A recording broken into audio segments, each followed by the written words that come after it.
welcome back to my channel. So you guys, I'm excited about this coaching video because I'm going to be talking about 6 powerful ways to become more persistent and never quit again. Let's jump right on in. So most of us are great at setting goals, right? Most of us are, but we're not always great at achieving them, because a lot of times we set goals, which is why I have my vision book sitting right here, because I have stuff I need to actually update in here, but we don't always follow through. This right here, you guys, keeps me following through, because I'm in that, my eyes are in this book every day. So whether it's starting a new business, learning a new language, or mastering an instrument, we love to start things without finishing them. One of the biggest reasons why we never achieve our goals is due to the lack of motivation and persistency. We start out with an abundance of optimism about the journey without fully being mentally prepared for the inevitable obstacles ahead. And as Tony Robbins quotes, he says success in anything is 80% psychology and 20% mechanics. Okay, so here are 6 powerful ways to become more persistent so that you'll never quit again. Let's jump right on in. Number 1, have a vision bigger than yourself.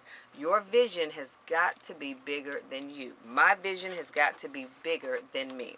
Without a bigger vision and a purpose that is greater than yourself, you'll quit at the initial stages of difficulty. And we tend to do that, right? As you will inevitably be knocked down. However, when you're achieving something for a purpose outside of yourself, let's say you're achieving this goal for your children, for your children's future, it's outside of you, is what I'm talking about when I say outside of yourself. The pressure of accountability alone will push you further than the purpose that is self-centered. Okay? For example, if you're learning a language in order to have a deeper connection with your life partner, you're much more likely to persist because your relationship is on the line. If you're trying to lose weight, think about how confident and happy you'll feel and how that will affect the loved ones around you. Or shifting from a self-centered goal to a bigger purpose that affects those you love helps you to focus on what you will get out of it instead of how hard it is. Number 2, build your support system. And y'all know I talk about this a lot. You've got to have a tight support system that's really out there supporting you and not trying to tear you down. As the popular saying goes, if you want to go fast, go alone. If you want to go far, go together. More importantly, you should surround yourself with people who have already achieved what you want to achieve. Y'all, that is key. That is key. Stop talking to and hanging around people that aren't doing anything, haven't done anything, and you think they're going to help you achieve your goals and encourage you. No, for what? They haven't done anything. So what makes you think they're going to be there to support you? Not only will this affect your speed of learning, but science has shown that it will impact your persistency and resiliency when things get difficult. They're not used to staying the course when they're trying to get something done. So how do you think they're going to help motivate you? In summary, your mind starts to focus your energy on achieving the goal at hand instead of unhelpful distractions like doubts and fears. Number 3, have a growth mindset. The author of the book Mindset, Carol Dweck, spent 20 years researching how our mindset affects success. The research claims that individuals either have the growth mindset, where you thrive on challenges to achieve success, or the fixed mindset, where you think you were born into natural intelligence and talent. DeWitt concluded that those with the growth mindset led happier relationships, achieved more success in the classroom, and were much more persistent through difficulties. In other words, we should focus on celebrating small wins and progress, knowing that we are continuing to improve rather than having lofty expectations. Number 4, schedule it.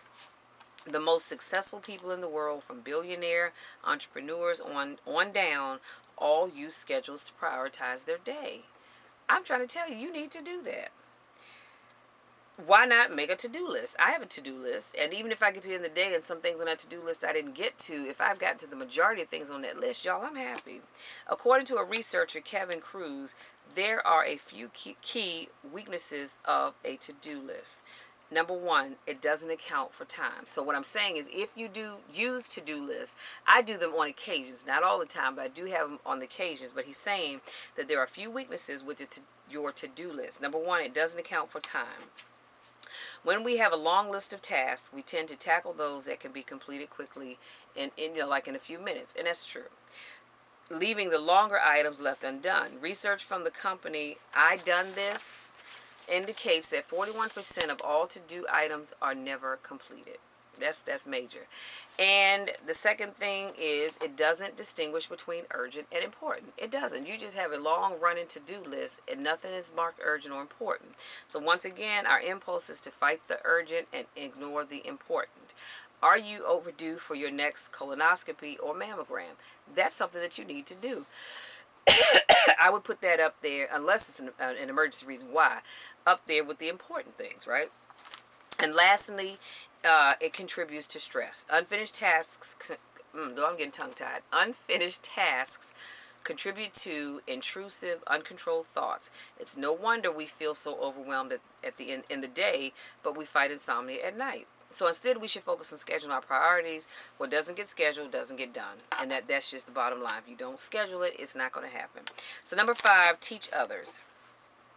Have you ever taught something you learned to someone and found it easy to remember it in the future? Of course I have. This is because when we teach something to someone, our brain is able to register the information more effectively than simply reading it. So I read well, okay, and I understand well when I read, but I really prefer having somebody else do a lecture or workshop because I retain it just a little bit better. So as research shows, it turns out that people retain 5% of what they learn when they're learning from a lecture, 10% of what they learn when they're learning from reading, 20% of what they learn from audiovisual, 30% of what they learn when they see a demonstration, 50% of what they learn when engaged in group discussion, 75% of what they learn when they practice what they learn, and 90% of what they learn when they teach someone else to use it because you're using it immediately. So the key to learning with persistency is to use it or lose it, period. And number 6, have a stake of what you're doing. Have a stake in what you're doing. See, if you don't have a stake in what you're doing, number 1, you're not going to stay loyal to it because you don't have a stake in it. So you don't really care one way or the other. Why are we less likely to be late to a business meeting than a meeting with our friends, right? Because we could get fired for being late to that business meeting. But if you're late to a meeting with your friend, chances are they're not going to fire you, nor are they going to unfriend you, right? So as humans, we're naturally more motivated to commit when there is a consequence or something at stake. Research shows that we are more influenced by negative consequences than positive consequences. So stakes such as losing money is a powerful incentive to use against yourself. The key is to get someone involved from your support team and share your goals publicly. The social pressure of affecting your reputation alone will push you further than you can imagine. Okay? So let's do a quick recap, and I promise I will let you guys be. So, I talked about, hold on one second here, 6 powerful ways to become more persistent and never quit again. Number 1, we said have a vision that's bigger than yourself. My visions are always bigger than Michelle. Much, much bigger than Michelle. Because if it's just about me, I probably won't stick with it. Number 2, build your support system. You need a support system. And I'm not saying you have to have a big group of people. You can have just 1 or 2 people in your support system, but you need a support system. Number 3, have a growth mindset. You want to have a mindset of growing yourself, growing your business, whatever it is that you're trying to grow. Number 4, schedule it. Not a to-do list. Put it on your schedule. You guys know that I use my planner here. Now I don't have the sheets where I can schedule things by time, and I might add that, we'll see. But when I put it in this planner, typically it will come to pass because I've scheduled it. You know what I'm saying? I don't just have a to-do list. Number 5, teach other people. You are 90% more likely to retain what you teach to other people because you're putting it into practice right away. So, number 6, have a stake in what you're doing. Because like I said, if you don't have a stake in what you're doing, chances are you're not going to stick with it. Why? Because you don't have a vested interest in what you're doing. So, sadly, why should you stick with it? So, you guys, that is all I have. And I want to say thank you so much to my newest subscribers. Thank you so much to those of you that continue to support me in all that I do. I love you guys to the moon and back. There's nothing you can do about it. And I want you to take what I shared with you today, go out there, be persistent, and stop giving up on yourself. There are going to be times when, yes, you do have to give up on a dream or goal that you set because maybe it's just not the right time for it. But I believe if you put into play the 6 things that I just gave you, you will be more persistent, you will be more consistent with keeping up with the things that you want to do. So that's all I have, you guys. I love you to the moon and back, and we'll talk again next week. Until then, take care.